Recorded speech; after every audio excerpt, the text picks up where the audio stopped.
Hello students, welcome to study with concepts. तो जैसे कि आप सभी लोगों को पता है कि आरआरबी एनटीपीसी के एग्ज़ाम्स चल रहे हैं, है ना। तो आज 27 मार्च 2021 को फर्स्ट शिफ्ट में कौन कौन से क्वेश्चंस पूछे गए हैं ये मैं आप लोगों को बता देता हूँ। देखिए, आज के जो क्वेश्चंस हैं वो बहुत मतलब इजी थे, मतलब, है ना। तो इजी क्वेश्चंस थे आज के आपके जीके के, और कुछ क्वेश्चंस रिपीटेड भी थे। लेकिन मैथ्स और रीजनिंग जो आई थी वो क्या थी, थोड़ी सी मॉडरेट लेवल की थी। क्यों? क्योंकि मैथ्स में क्या थे, क्वेश्चंस कैलकुलेटिव थे, और रीजनिंग में 4 से 5 क्वेश्चंस, मतलब बाकी क्वेश्चंस तो इजी थे लेकिन 4 से 5 क्वेश्चंस थोड़े से मॉडरेट लेवल के थे। क्लियर? बाकी आज का जो जीके का जो सेक्शन है वो बहुत ईजी आया था। मैं आप लोगों को बता देता हूं कि कौन कौन से यहाँ पर क्वेश्चंस पूछे गए हैं। तो भैया जल्दी से, अगर अभी तक आप लोगों ने चैनल को सब्सक्राइब नहीं किया तो चैनल को सब्सक्राइब कर लीजिए, है ना, और अपने दोस्तों में भी शेयर कर दीजिएगा। चलिए, तो हम आज की क्लास स्टार्ट करते हैं। आज कौन कौन से क्वेश्चन पूछे गए हैं फर्स्ट शिफ्ट में ये मैं आप लोगों को बता देता हूँ। पहला क्वेश्चन ये था कि 1940 के व्यक्तिगत सत्याग्रह, है ना, 1940 के व्यक्तिगत सत्याग्रह के दूसरे सत्याग्रही कौन थे। अब यहां पर दूसरे पूछा गया है, तो 1940 के व्यक्तिगत सत्याग्रह के दूसरे सत्याग्रह कौन थे, तो पंडित जवाहरलाल नेहरू जी थे। कौन थे? पंडित जवाहरलाल नेहरू जी। यहां पर दूसरे पूछा है। अगर आपसे प्रथम पूछ लिया जाता, है ना, कि भैया 1940 के व्यक्तिगत सत्याग्रह के प्रथम सत्याग्रही कौन थे, तो आपका आंसर क्या हो जाता? विनोबा भावे। तो आने वाली शिफ्ट में ये वाला क्वेश्चन पूछा जा सकता है, इसलिए इसको याद रखिएगा। क्लियर? अभी दूसरा सत्याग्रही पूछा है, आने वाली शिफ्टों में प्रथम सत्याग्रही पूछेगा, तो आपका आंसर क्या रहेगा? विनोबा भावे। चलेगा। नेक्स्ट क्वेश्चन ये है कि एलईडी का फुल फॉर्म क्या है। बहुत इजी क्वेश्चन है, रिपीटेड क्वेश्चन है। तो भैया एलईडी का फुल फॉर्म क्या होता है? Light emitting diode. चलेगा। इनमें से कौन सा आउटपुट डिवाइस है, तो देखेगा यहाँ पर ऑप्शन दिए गए थे, माउस, स्कैनर, प्रिंटर। तो जो आपका माउस होता है वो एक इनपुट डिवाइस है, स्कैनर जो है वो भी एक इनपुट डिवाइस है, लेकिन जो आपका प्रिंटर है वो एक क्या होता है? आउटपुट डिवाइस होता है। क्या होता है भैया? आउटपुट डिवाइस होता है। क्लियर? तो इस क्वेश्चन का आपका करेक्ट आंसर क्या हो जाएगा? प्रिंटर। संपत्ति के अधिकार मींस राइट टू प्रॉपर्टी को कब मौलिक अधिकार से मींस कब फंडामेंटल राइट से हटाया गया था? तो जो संपत्ति का अधिकार है उसको मौलिक अधिकार से 1978 में हटा दिया गया था, मींस 1978 में हटाया गया था। क्लियर? तो यहां पर आपसे सन पूछा गया था कि संपत्ति के अधिकार को मौलिक अधिकार से कब हटाया गया, तो 1978 में। अब आने वाली शिफ्टों में भी ये भी पूछा जा सकता है कि संपत्ति के अधिकार को मौलिक अधिकार से कौन से संशोधन के तहत हटाया गया, तो वो कौन सा संशोधन था, तो वो 44th संशोधन था, 44th अमेंडमेंट था। कौन सा था? 44th amendment. क्या इतनी चीजें क्लियर है? क्या इतनी चीजें क्लियर है? ठीक, तो इस चीज को याद रखिएगा। संपत्ति के अधिकार को मौलिक अधिकार से 1978 में हटाया गया था 44वें संविधान संशोधन के तहत, और इसको यहां से हटाकर 300 आर्टिकल 300 ए में रख दिया गया था। तो इस चीज को भी याद रखिएगा कि राइट टू प्रॉपर्टी को फंडामेंटल राइट से हटा के कौन से आर्टिकल में रखा गया था, तो 300 ए आर्टिकल में रखा गया था। क्लियर हो गया? चलेगा, आगे बढ़ते हैं। कौन अदिश राशि है, मींस इनमें से ये 4 ऑप्शंस हमें दिए गए हैं, स्पीड, टाइम, डिस्टेंस, फोर्स। इसमें से कौन सी स्केलर क्वांटिटी है, कौन सी अदिश राशि है? तो देखिएगा, स्पीड, टाइम एंड डिस्टेंस जो होता है ये आपकी वेक्टर क्वांटिटी होती है, लेकिन जो फोर्स है वो आपकी क्या होती है? Scalar quantity. तो बस इस क्वेश्चन का यहाँ पर करेक्ट आंसर क्या हो जाएगा? फोर्स। क्लियर? कौन सी नदी पश्चिमी घाट से निकलती है, तो भैया कौन सी नदी पश्चिमी घाट से निकलती है, तो ऑप्शन है कावेरी, ताप्ती, कृष्णा, गोदावरी। तो कौन सी नदी पश्चिमी घाट से निकलती है, तो देखेगा कावेरी कौन सी नदी पश्चिमी घाट से नहीं निकलती है पूछा है ना, मींस वेस्टर्न घाट से नहीं निकलती है। तो देखेगा कावेरी, कृष्णा, गोदावरी जो है ये तीनों वेस्टर्न घाट से निकलती है, लेकिन ताप्ती जो है वो वेस्टर्न घाट से नहीं निकलती, है ना। और ताप्ती का जो ओरिजिन है वो कहां पर है, तो मध्य प्रदेश के मुल्ताई सिटी में है। कहां पर? मुल्ताई, है ना, मध्य प्रदेश के मुल्ताई से ये ताप्ती नदी का क्या है? ओरिजिन है। क्लियर हो गया? चलेगा। आगे बढ़ते हैं, अगला क्वेश्चन क्या है, हड़प्पा सभ्यता किस नदी किनारे बसा हुआ है। तो जो हड़प्पा सभ्यता है, देखो रिपीटेड क्वेश्चन है, बहुत बार एग्जाम में पूछा गया है। तो जो हड़प्पा सभ्यता है वो किस नदी के किनारे बसा हुआ है, तो रावी नदी के किनारे बसा हुआ है। अगर आपसे पूछ लिया जाए कि जो मोहनजोदाड़ो है ना, जो आपका मोहनजोदाड़ो है वो किस नदी के किनारे बसा गया है, तो वो सिंधु नदी के किनारे बसा गया है। कौन सी, सिंधु नदी के किनारे, है ना, मैं यहां लिख भी देता हूं, सिंधु नदी के किनारे बसा हुआ है। क्लियर है, तो ये दोनों याद रखिएगा, हड़प्पा सभ्यता किस नदी के किनारे बसा हुआ है, रावी नदी के। मोहनजोदाड़ो किस नदी के किनारे बसा हुआ है, तो सिंधु नदी के। क्लियर, चलेगा। पहली पंचवर्षीय योजना की शुरुआत कब की गई, मींस फर्स्ट 5 ईयर प्लान, है ना, आपका फर्स्ट 5 ईयर प्लान की शुरुआत कब हुई, कब से यह स्टार्ट हुआ था, तो 1951 से यह स्टार्ट हुआ था। क्लियर, चलेगा। नेशनल ग्रीन ट्रिब्यूनल एनजीटी की स्थापना कब हुई थी, तो यहां पर ऑप्शन डेट वाइज लिखे गए थे, 18 अक्टूबर, 20 अक्टूबर। तो ध्यान दीजिएगा कि नेशनल ग्रीन ट्रिब्यूनल एनजीटी की स्थापना कब हुई थी, तो 18 अक्टूबर 2010 में हुई थी। कब हुई थी, 18 अक्टूबर 2010। बॉक्साइट किसका ओर है, मींस बॉक्साइट किसका अयस्क है, हमें यह बताना है। बॉक्साइट जो है वो किसका अयस्क है, बॉक्साइट जो है वो किसका ओर है, तो वो एल्यूमिनियम का ओर है। क्लियर हो गया। आपको मुझे यहां पर कमेंट बॉक्स में कमेंट करके बताना है कि गलेना किसका ओर होता है, गलेना किसका ओर होता है और सिनेबार किसका ओर होता है। ये दोनों आप लोगों को मुझे कमेंट बॉक्स में कमेंट करके बताना है, क्योंकि ये आने वाले एग्जाम्स, आने वाली शिफ्टों में भी ये पूछा जा सकता है। आज बॉक्साइट पूछा है तो कल गलेना या फिर सिनेबार भी पूछ सकता है। क्लियर। तो आज की शिफ्ट में क्वेश्चन क्या था कि बॉक्साइट किसका ओर है, बॉक्साइट किसका अयस्क है, तो एल्यूमिनियम का। आपको मुझे कमेंट बॉक्स में कमेंट करके बताना है कि गलेना और सिनेबार ये दोनों किस किस के ओर हैं, ये दोनों किस किस के अयस्क हैं। क्लियर, चलेगा। साइट्रस कैंकर बीमारी किससे होती है, तो ये तो रिपीटेड क्वेश्चन है, ये पहले की शिफ्टों में पूछा जा चुका है। आज बहुत से क्वेश्चन है रिपीटेड हुए हैं ना। तो साइट्रस कैंकर बीमारी किससे होती है, तो बैक्टीरिया से होती है, जीवाणु से होती है। अच्छा, एक चीज और याद रखिएगा कि ये जो साइट्रस कैंकर है ये नींबू में बीमारी होती है ना। ये जो साइट्रस कैंकर है, अब साइट्रस मतलब क्या होता है, खट्टा, और नींबू क्या है, खट्टा ही होता है। तो बिल्कुल, तो आप इससे याद रख सकते हैं कि जो साइट्रस कैंकर है यह बीमारी किसमें होती है, तो लेमन में होती है, किसमें होती है, नींबू में होती है। क्लियर हो गया, चलेगा। आगे बढ़ते हैं। अगला क्वेश्चन ऑड वन आउट से आया था। तो देखिएगा यहाँ पर शनि, बृहस्पति, शुक्र, है ना, सैटर्न, जुपिटर, और फिर यहाँ पर क्या है, चंद्रमा। तो देखिए ये जो आपका शनि, बृहस्पति और शुक्र है, मींस वीनस, शुक्र क्या, वीनस। तो ये जो आपका Saturn, Jupiter, Venus, Saturn, Jupiter, Venus, ये तीनों क्या है, आपके प्लैनेट हैं। ये तीनों क्या है, प्लैनेट। लेकिन चंद्रमा जो है वो एक क्या है, एक नेचुरल सैटेलाइट है ना।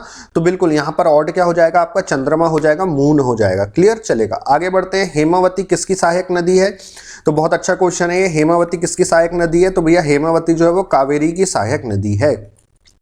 हेमावती किसकी सहायक नदी है, तो हेमावती कावेरी नदी की सहायक नदी है। क्लियर। विजयनगर साम्राज्य की स्थापना कब हुई, या विजयनगर साम्राज्य कब गठित हुआ, तो ऑप्शन थे 15वीं सेंचुरी, 16वीं सेंचुरी, 14वीं सेंचुरी, है ना, इस प्रकार से। तो यहाँ पर आपका करेक्ट आंसर क्या हो जाएगा, 14वीं सेंचुरी में, 14वीं ईस्वी में यहाँ पर विजयनगर साम्राज्य कब विजयनगर साम्राज्य गठित हुआ था, या विजयनगर साम्राज्य स्टैब्लिश हुआ था। क्लियर, कब हुआ था, 14वीं सदी में। आगे बढ़ते हैं।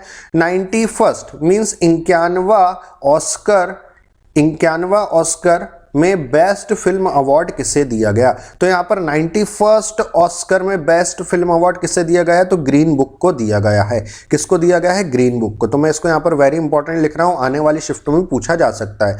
91st ऑस्कर में बेस्ट फिल्म अवार्ड किसे दिया गया, ग्रीन बुक को दिया गया। अब आने वाली शिफ्टों में भी अगर क्वेश्चन आ जाए कि सॉरी 92nd ऑस्कर में बेस्ट फिल्म अवार्ड किसे दिया गया है, तो 92nd मींस 92 में किसे यहाँ पर बेस्ट फिल्म का अवार्ड दिया गया है, तो पैरासाइट को दिया गया है। क्या इतनी चीज क्लियर है।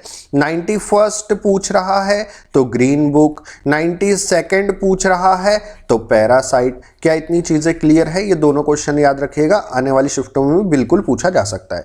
UNO's international day of girl child celebrated on, UNO का जो international day of girl child जो सेलिब्रेशन होता है वो कब होता है, तो 11 अक्टूबर को होता है। यहाँ पर डेट पूछी गई थी, कब होता है भैया, 11 अक्टूबर को होता है। क्लियर हो गया। यहाँ पर एक और क्वेश्चन है ऑड वन आउट का, देखेगा यहाँ पर थिम्पू, अगरतला, कोहिमा, आइजोल। तो देखो यहाँ पर अगरतला, कोहिमा, आइजोल जो है ये हमारे देश के स्टेट के क्या है, कैपिटल हैं। लेकिन थिम्पू जो है वो एक कंट्री की क्या है, कैपिटल है।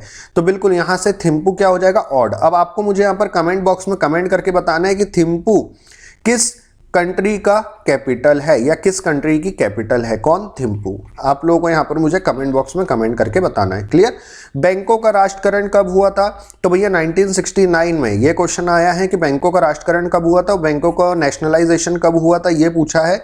तो बैंकों का जो नेशनलाइजेशन है, राष्ट्रीयकरण जो है वो 1969 में हुआ था, जिसमें यहां पर 14 बैंकों को नेशनलाइज्ड किया गया था। क्लियर। चलो, जलोढ़ मिट्टी, एलुवियल सॉइल की पुरानी मिट्टी का नाम क्या है, हमें ये बताना है। तो देखो, अगर पुरानी जलोढ़ मिट्टी अगर आपसे पूछ रहा है तो बांगर आंसर होगा, है ना, जो कि इस क्वेश्चन पूछा गया है। अगर आपसे पुरानी जलोढ़ मिट्टी के अगर बारे में बात हो रही है तो आपका आंसर क्या होगा, बांगर।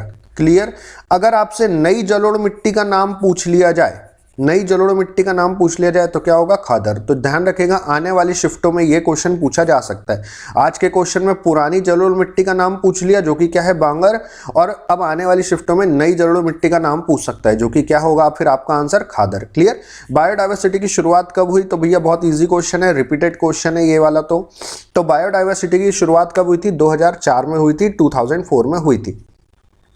अगला क्वेश्चन ये है कि राष्ट्रपति के चुनाव के लिए कौन हिस्सा लेते हैं, तो ऑप्शन में दिया गया था संसद के सदस्य। तो यह बिल्कुल सही आंसर है कि भैया राष्ट्रपति के चुनाव के लिए कौन हिस्सा लेते हैं, तो संसद के जो मेंबर्स होते हैं, संसद के जो सदस्य होते हैं, वो राष्ट्रपति के चुनाव के लिए हिस्सा लेते हैं।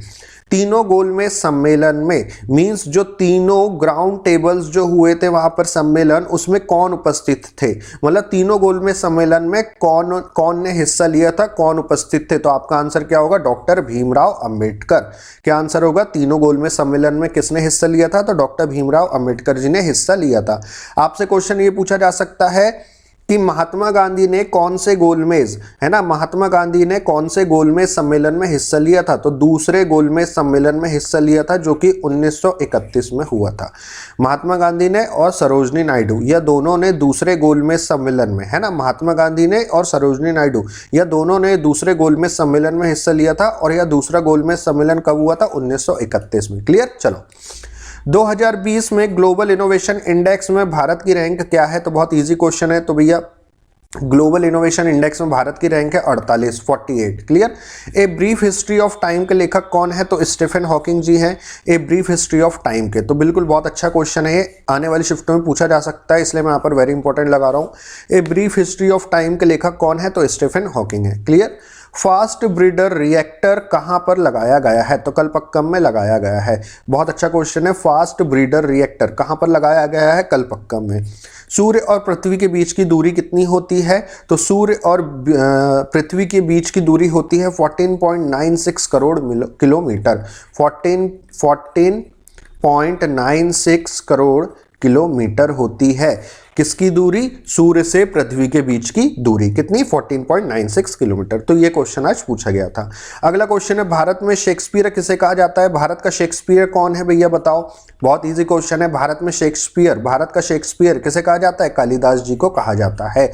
भारत का शेक्सपियर किसे कहा जाता है, कालिदास को कहा जाता है। क्लियर। अगर मैं आपसे पूछूं कि भारत का नेपोलियन किसे कहा जाता है, तो ये क्वेश्चन बहुत बार एग्जाम में पूछा गया है और आने वाली शिफ्टों में पूछा जा सकता है। भारत का नेपोलियन किसे कहा जाता है, भारत का नेपोलियन किसे कहा जाता है, तो आपका आंसर क्या होगा भैया, समुद्रगुप्त को कहा जाता है, समुद्रगुप्त को कहा जाता है। क्लियर। इस पर बेस्ड मैंने आप लोगों को, मतलब समुद्रगुप्त को कौन कौन सी उपाधि दी गई है, तो इस पर बेस्ड मैंने शॉर्ट वीडियो बनाए हैं, है ना। शॉर्ट वीडियोस में डेली आप लोगों के लिए बना रहा हूं, जिसमें मैं ट्रिक से आपको सारी चीजें याद करवा रहा हूं कि भैया समुद्रगुप्त को कौन कौन सी उपाधियां दी गई हैं, है ना। तो मैं आप लोगों को इसको ट्रिक से याद करा रहा हूं। तो जिन लोगों ने ये ट्रिक्स नहीं देखी है, ये अपने चैनल पर प्लेलिस्ट में जाके आप लोग देखेगा, मैंने एक प्लेलिस्ट बनाई है जीके ट्रिक करके। तो वो सभी वीडियोस जो है वो 2-3 मिनट के बस रहेंगे और उसमें मैं आपको ट्रिक से सारे जीके के क्वेश्चंस याद करवा दूंगा, है ना। भरोसा ना हो तो आप प्लेलिस्ट में जाके एक बार वीडियोस देखिए, अगर याद ना हो तो फिर मुझे एक बार कमेंट करके बताइएगा। तो ये वीडियो देखने के बाद आप लोग प्लेलिस्ट में जाके जीके ट्रिक वाले सेक्शन को ओपन करिएगा और सारे वीडियोस को देख लीजिएगा। सारे वीडियोस 2 से 3 मिनट के हैं, क्लियर। तो आप लोग को वहीं की वहीं पूरा जीके याद हो जाएगा ट्रिक के अकॉर्डिंग, ट्रिक सहित।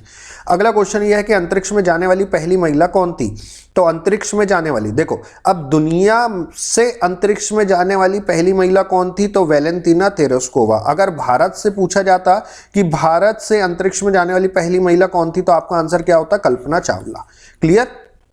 तो यहां पर पूछा गया था कि अंतरिक्ष में जाने वाली पहली महिला कौन थी, तो वैलेंटीना तेरेस्कोवा। अगर भारत से पूछा जाता कि भारत से अंतरिक्ष में जाने वाली पहली महिला कौन थी, तो कल्पना चावला, क्लियर फ्रेंड्स। अगला क्वेश्चन यह है कि शेविंग करते समय कौन सा दर्पण उपयोग किया जाता है ना। जब हम यहाँ पर शेविंग करते हैं तो हम कौन से मिरर का यूज करते हैं, तो हम कॉनकेव मिरर का यूज करते हैं, अवतल मिरर का, अवतल दर्पण का हम लोग यूज करते हैं, कॉनकेव मिरर का यूज करते हैं, क्लियर। तो शेविंग करते समय कौन से मिरर का यूज करा जाता है, कॉनकेव मिरर का यूज करा जाता है। क्यों, क्योंकि कॉनकेव मिरर में जो चीजें हैं वो आपको बड़े साइज में दिखती है, क्लियर। तो यहाँ पर मैंने अपने चैनल में फिजिक्स के भी मैंने नोट्स यहाँ पर डाले हैं। तो जिन लोगों ने फिजिक्स की क्लास नहीं देखी वो देख लीजिएगा। तो ये सारे मिरर वाले जितने भी आपके ऑप्टिक्स के जितने भी डाउट होंगे, सारी चीज़ें आपकी यहाँ पर क्लियर हो जाएगी, ठीक है फ्रेंड्स। तो ये थे आज की शिफ्ट के जो क्वेश्चंस पूछे गए हैं। इसकी जो पीडीएफ है ना, ये जो अभी मैंने आपको जो क्वेश्चंस बताए हैं, इसकी पीडीएफ आपको टेलीग्राम चैनल पर मिल जाएगी हमारे।